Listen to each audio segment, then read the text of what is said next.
맞습니다. 그래서 2심이 진행되는 동안에 제출한 검찰의 기록 이것이 위조다. 이게 큰 논란이 되고 있는데 이 방북 기록, 북한을 방문한 중국 공안 당국이 발행한 기록인데요. 이게 위조 쪽으로 지금 무게가 실린 분위기죠. 예, 그렇습니다. 우선 좀 우리 시청자분들께서 이해하시기 편하게 제가 그 자료를 가지고 나왔는데요. 네. 바로 이 자료가 지금 국정원이 검찰을 통해서 제출한 그 출입경 자료입니다. 중국의 화룡시 공화국이 발행한 자료인데 이 자료를 보면 2006년 5월 23일 날 북한으로 들어간 것이 여기 나오고요. 네. 그리고 2006년 5월 27일 날 나온 것으로 중국으로. 이게 이제 어머님 장례를 치르기 위해서 들어갔다 나왔다고 돼 있고요. 검찰이 제출한 자료에 바로 1시간 뒤에 그날 다시 북한으로 들어간 자료가 나옵니다. 그리고 6월 10일 날 다시 나온 것으로. 그래서 검찰과 국정원은 이 재차 들어간 그때 유우성 씨가 재차 들어갔다가 북한 보위부에서 체포가 됐고 탈북자로 지금 대한민국에 있다는 사실을 알아서 여러 가지 조치를 해가지고 포섭을 했다 이렇게 보고 있는 것이고요. 두 번째 들어갔을 때. 예, 그렇죠. 이에 대해서 이러한 자료가 조작되었다면서 변호인이 제출한 자료가 바로 이 자료입니다. 이것은 발급처가 좀 다릅니다. 앞에 자료는 중국 화룡시 공화국에서 발급한 자료인데 중국 조선족 연변 자치주 공화국에서 발행한 자료로서 이 자료를 보면 2006년 5월 27일 날 북한에 들어갔다가 23일 날 들어갔다가 27일 날 나온 것까지는 맞습니다. 똑같죠. 그런데 그 5월 27일 11시 16분에 들어갔다고 하는 부분이 이 검찰 측 자료와 달리 계속 들어간 걸로, 그러니까 출입 이렇게 되어 있는 이건 것입니다. 피의자 변호인 측이 제출한 자료고요. 이 자료에 대해서 그래서 상식적으로 출입이 좀 안 맞지 않느냐라고 해서 출입 이렇게 돼 있죠. 그게 좀 검찰 측이 낸 자료가 좀 자연스러워서 변호인이 추가로 이 부분의 문제점을 해명하는 그런 자료를 추가로 같은 그 연변 조선족 자치주 공화국에서 발급받아 온 것이 이 2006년 5월 27일 날 입하고 다시 2006년 6월 10일 날 입한 부분은 여기 나와 있는, 제가 이제 번역문을 여기 밑에 적었습니다만, 시스템 판 올림 시 컴퓨터 프로그램으로 인한 착오 기록이다라고 해서 이렇게 발급받아 왔습니다. 공안 당국으로부터. 예, 그렇습니다. 그래서 이렇게 해서 위조 논란이 이제 있어가지고 지금 문제가 됐던 그 내부 협력자 김모 씨로부터 이 변호인이 제출한 자료는 잘못된 것이고, 그리고 검찰이 낸 자료가 맞다라는 취지의 정황 설명에 대한 답변서를 냈는데, 그것이 이제 그걸 받아온 김모 씨가 이번에 자살을 하게 됐던 그분이 이제 이 사건 자살 미수. 예, 그렇죠. 그렇죠. 그러니까 지금 문제는 국정원이 입수를 해서 검찰에 넘긴 자료, 예. 이 화룡시가 발급했다는 그 문서 말이죠. 네네. 이거는 국정원이 그 협조자를 통해서 구한 것이죠. 그렇습니다. 중국에서 활동하는. 예, 왜냐하면 그 언론 보도를 보면 본래 이제 정식적인 외교 채널을 통해서 입수를 하려고 했는데 중국 당국이 통상 그 중국의 관리에 따라서 이런 문서는 발급해 줄 수가 없다. 이러다 보니까 이제 그 정식적인 외교 채널을 통해서 입수가 안 되니까 선양에 나가 있는 국정원 파견 영사를 통해서 말하자면 협조자 김 씨라는 사람을 경유를 해서 이런 문서를 이제 발급받게 된 것이고, 이거를 김 씨라는 사람이 이거 위조했다. 이렇게 돼서 지금 현재 쟁점화되어 있는 것이죠. 네. 네. 그런데 그거는 이제 협조자라는 건 우리 측을 위해서 활동해준 일종의 정보원이라고 그렇습니다. 이해를 하면 예, 되는 국정원 거죠. 협조자로 되어 있는 거죠. 네, 현재. 그 정보원이. 그렇습니다. 그런데 예, 그것이 지금 이해를 돕기 위해서 판례를 하나 만들었는데요. 그래서 검찰 측이 처음에 그 유우성 씨의 북한을 들락날락한 출입경 기록 2건을 냈는데 그게 위조다라고 이제 유서에서 그 협조자 김 씨가 얘기를 했단 말이에요. 그러니까 이 두 개가 제출을 하니까 변호인 측에서 반박하는 또 출입경 기록을 내놨죠. 두 개가 상충되죠. 그렇습니다. 그러니까 이 검찰층에서 우리 영사관, 선양 영사관을 통해서 그 어느 쪽이 맞느냐는 걸 또 확인한 문건을 받았는데 그거는 이제 100% 위조인 것으로 확인이 됐죠. 네, 그렇습니다. 그 이모 영사가 만든 건데 이모 영사는 국정원에서 파견된 선양 영사관의 직원인데, 그래서 이거는 위조가 확인이 됐고, 요 둘은 중국 당국이 이건 위조라고 얘기를 했죠. 중국 측에서. 주한 중국 대사관 쪽에서 영사부에서. 네, 그런데 우리 세 건이 다 위조다 이렇게 판단한 겁니다. 예, 맞습니다. 위조했는데 마지막 3번 문건은 위조로 이제 확인이 됐고, 요 둘은 국정원 쪽에서 의혹을 받고 있는 거죠. 인정을 안 하고 있죠. 이건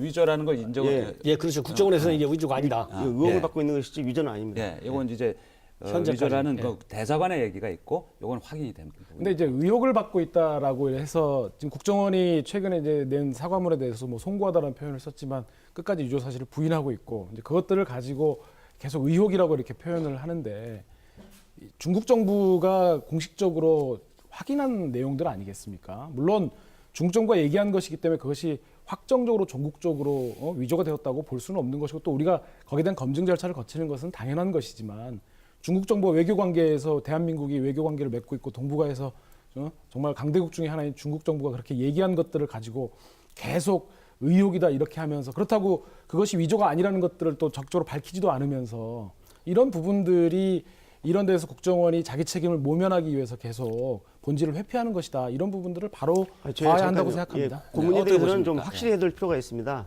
뭐냐면은 그 지금 현재 그 변호인 우리 저 변호인 측에서는 이 세 건을 다 위조라고 하고 있는데 그 첫 번째, 두 번째 기록은 지금 유종으로 기정사실화 하면 안 되는 게 뭐냐면은 현재 이 문제 때문에 유죄 의혹이 있기 때문에 검찰에다가 진상 조사가 이제 수사를 받겠지만은 그래갖고 지금 수사를 하고 있는 거 아닙니까? 이게 수사 결과가 발표되고 두 번째는 법원에서 제출된 이 기록들을 갖다가 인정하느냐 하는 이러한 절차가 남아 있는데 이런 사법적 판단 이전에 벌써 위조라고 기정사실하면서 그 들어간 잘못이고요. 두 번째는 하나 제가 묻겠습니다.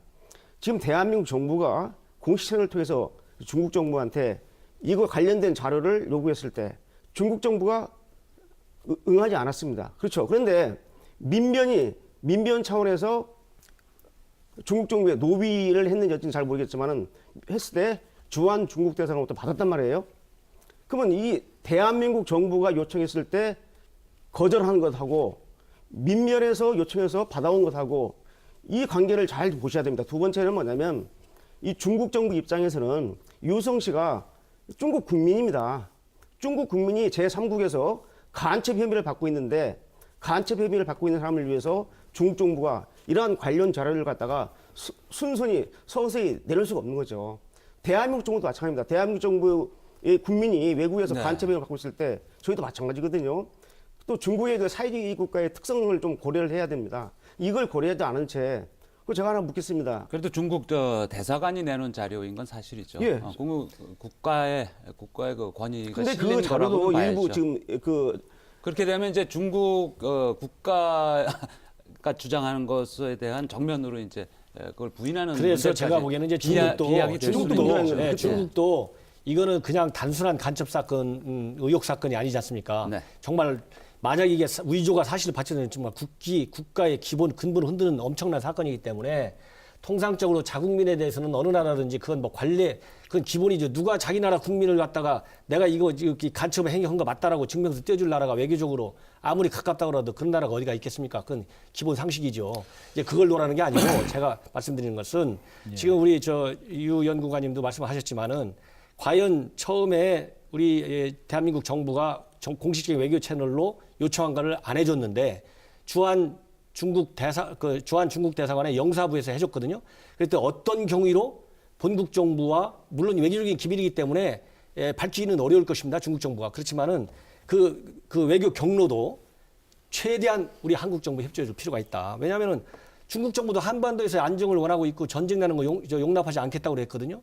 그러면 전쟁이라는 것이 꼭 북한이 뭐 핵무기고 미사일만 쏴야 전쟁 나는 게 아닙니다. 간첩 하나가 대한민국을 전쟁의 단초를 제공할 수도 있어요. 그렇기 때문에 중국이 정말 한반도에서의 안정과 평화를 원하고 이런다면은 북한의 간첩 사주 의혹을 받는 것이 정말 간첩으로 활동할 한 사람인지 아닌지 이 정체를 판단하는데 모든 외교적 협조를 다 해줘야 된다. 저는 그렇게 생각합니다. 네, 이 변호사께서 어떻게 보십니까? 예. 우선 유동열 원장님 다시 재차 유감을 표명하고 예. 이 문제에 민변을 개입시키지 말아 주십시오. 그분들이 변론을 하고 있는 분들이 민변에 소속된 회원들인 것은 맞지만 예. 개별 변호사들이 법률적 양심을 가지고 변론하고 있는 사건을 민변 전체가 이 사건에 뭔가 부합해가지고 뭔가를 만들어낸 것과 같이 이렇게 말씀하시는 것은 전 방송에서 정정하겠습니다. 예. 정말 적절치 않고 법적 책임이 야기될 수 있다는 점을 분명히 말씀을 드립니다. 그리고 지금 말씀하시는 이제 이런 부분들이 그 중국 정부의 회신에 대해서 문제를 제기하시는데 무슨 저 윤상현 새누리당 원내 부대표도 민변과 중국 정부의 무슨 커넥션 같은 것들을 얘기했고 참 황당한 일입니다. 근데 이것은 변호인이 재판 과정에서 법원을 통해서 재판부를 통해서 중국 정부의 이런 부분들을 확인해달라 사실 조회 확인 절차를 법적으로 보장된 소송법적으로 보장된 절차를 통해서 회신을 해가지고 중국 정부가 재판부에 회신을 보내온 것이고 이제 그것을 변호인이 입수해가지고 밝힌 것이기 때문에 무슨 커넥션 이런 것은 맞지 않고 또 하나 지금 말씀하시는 부분들이 부당하다라는 게 이미 이 출입경 변호인이 제출한 이 출입입으로 되어 있는 이 자료를 검찰이 이미 수사 과정에서 확보해가지고 유우성 씨에게 내밀었다는 겁니다. 즉 검찰도 이 자료를 이미 국정원이 이 자료를 이미 기소 이전에 가지고 있었다는 거죠. 변호인 측이 나중에 제시한 예, 그, 그렇습니다. 출입경 이걸 유우성 기록이요. 씨에게 제시를 하면서 이 부분에서 북한에 들어간 적이 있는지 없는지를 추궁했다는 것이기 때문에 저희로서는 검찰도 이미 사전에 이 자료가 국정원을 통해서 제출한 이 자료가 잘못됐다. 왜냐하면 같은 내용인데 뭔가 잘못되었지 않습니까? 무게가 다르니까. 그리고 그렇다면 검찰은 이 지금 시스템 업그레이드 상태에서 착오로 기재했다는 이것도 이미 확보하고 있었을 것이고 그런 점에서 보면 뭔가 중국 정부가 위조되었다 이런 얘기를 하기 이전에 검찰 스스로가 이 출입으로 되어 있는 자료의 공신력을 포렌식 센터를 통해서 대검이 갖고 있는 정말 우리 국가기관에서 보유하고 있는 최고의 지금 기술과 전문 인력이 대검 포렌식 센터 있지 않습니까? 그걸 통해서 그리고 국정원의 어떤 그걸 통해 가지고 공식 경로를 통해서 이걸 어떻게 입수했는지 이 문서의 신빙성 얼마나 것인지 이미 확인을 했었어야 됩니다. 그런데 그게 이제 출입 그거에 대해서는 그 이제 제가 언론 보도를 보면 이 기술적으로 이제 기계적인 그 오류 업그레이드 하는 과정에서 나왔다고 이렇게 지금 돼 있지 않습니까? 중국 정부가 이제 회신을 한 게 이것이 이제 기술적으로 정말 그게 가능한 건지 이거는 고려대학에 있는 그 이 IT 분야 최고의 전문가를 검찰에서 증인으로 추가 신청을 해가지고 네, 그렇게 평가를 했죠. 듣겠다고 네. 이렇게 돼 있기